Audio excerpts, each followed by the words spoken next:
Hi, fellow white people. Black History Month is tomorrow. Let's not do anything to ruin it this year. Okay, my fellow milk crickets? Hey guys, I'm Brad Polumbo and welcome back to my channel and welcome back to another video where I will be reacting to some of the craziest woke TikToks from a center-right moderate perspective. Some of these are pretty out there, so buckle up and get ready to lose some brain cells with me. But first, if you're new here, do consider subscribing and do consider liking and commenting with your thoughts as we go along. Now, brace yourself, y'all. Hi, fellow white people. Black History Month is tomorrow. Let's not do anything to ruin it this year. Okay, my fellow milk crickets? We're gonna be good this year. Yes, we are. And if we are, maybe you'll get a prize. But you have to be good. You can't ruin Black History Month this year. Okay? Thank you, my babies. Bye. Milk crickets? That's a new one, folks.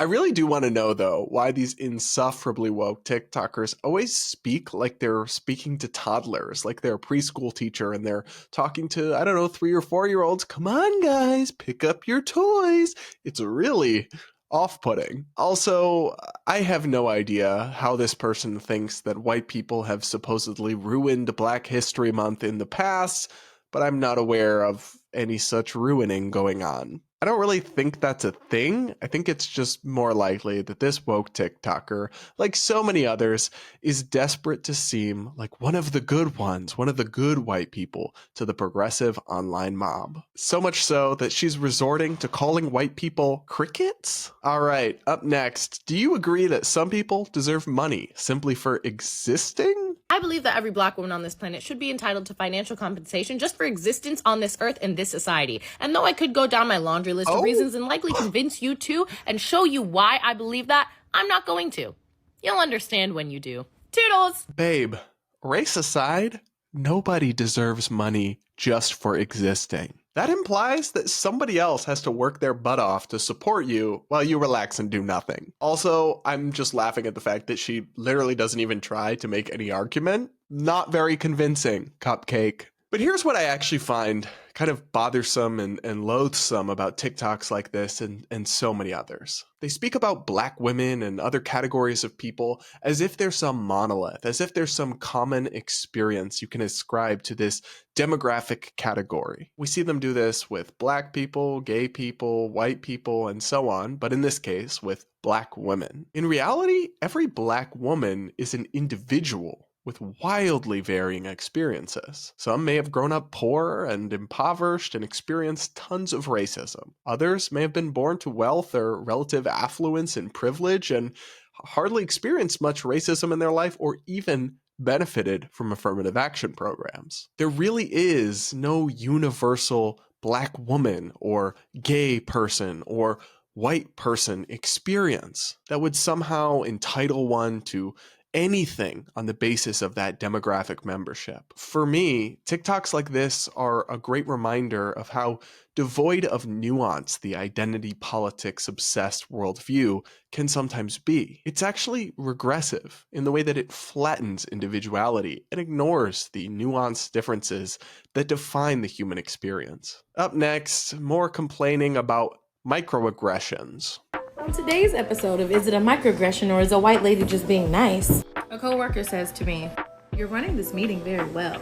Mind you, the person who was supposed to run the meeting didn't come, so it could have just been a nice compliment. What do y'all think? Okay, 3 things. Impact, intent, precision. Would she have felt compelled to say the same thing to a straight white male? We don't know because we can't guess her intent. Did I feel offended? No, I didn't, but that doesn't mean other people wouldn't be. So I think it's both. And that's why it's important to be explicit with your language.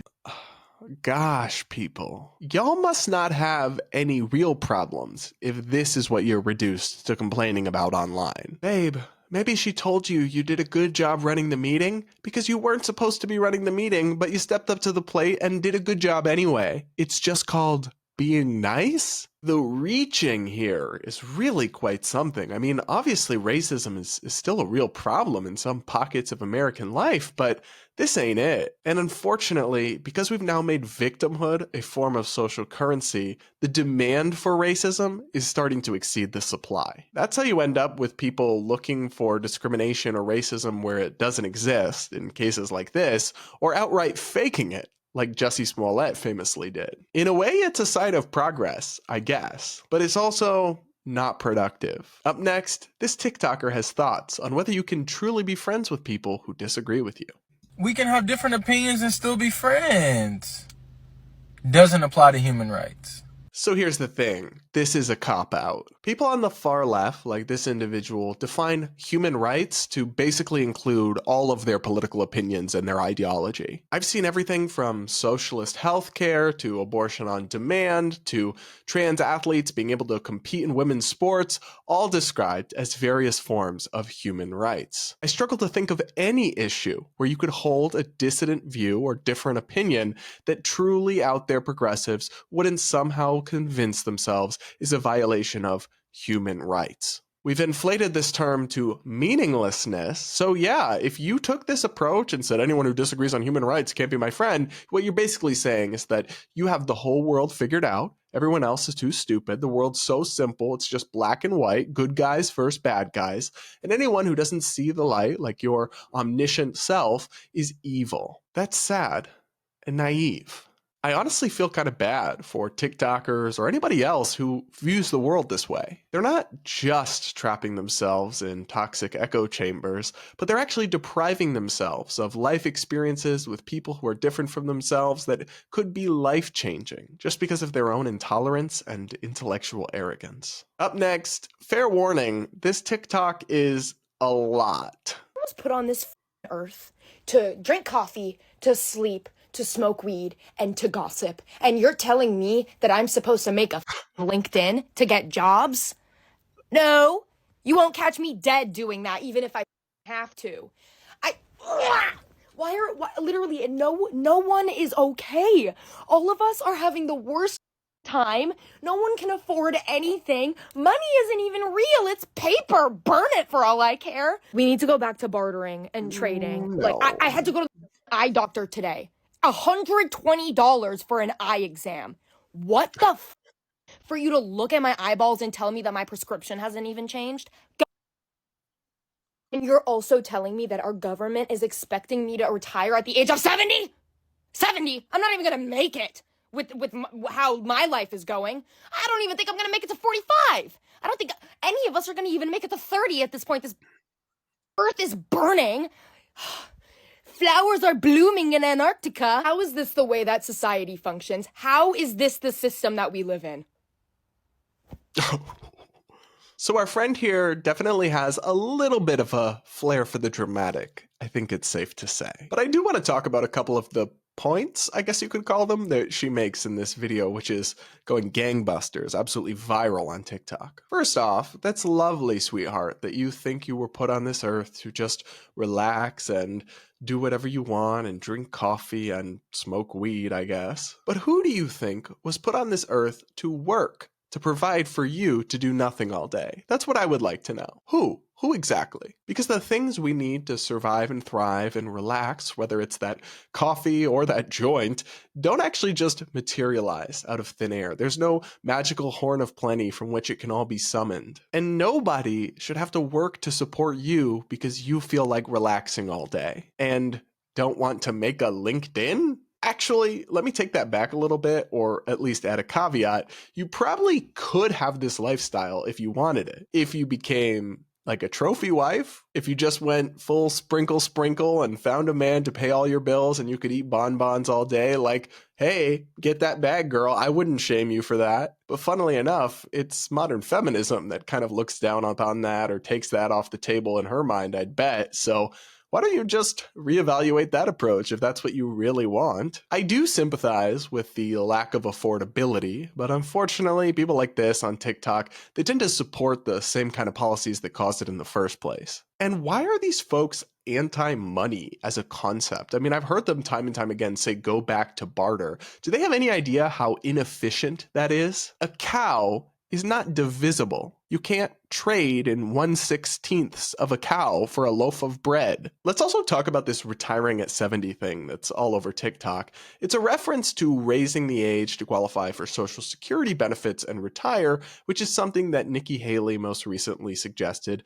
needs to be done. But actually, girly, you can retire whenever you want. Whenever you've made enough money to comfortably retire, you can do so. People do it all the time in their 40s or their 50s or their 60s, well before the Social Security retirement age. It's just a question of when Social Security benefits will be available to you. And yes, that age has to be increased because right now, the math isn't mathing. Social Security is going to become insolvent in just a few years, and then we'll see harsh benefit slashes if nothing is changed. So you can complain about it, but it's just the basic reality that anyone who's honest about the situation will acknowledge must be done in order to preserve it at all. The whole system of Social Security is kind of a Ponzi scheme, folks. So don't blame the people who are trying to keep it afloat. Blame the people who made all the false promises to begin with. All right, guys, I can't really handle any more woke TikTok in one sitting without incurring permanent brain damage. If you got to this point in the video, you must have found something interesting or insightful, so do drop a like and comment with your thoughts,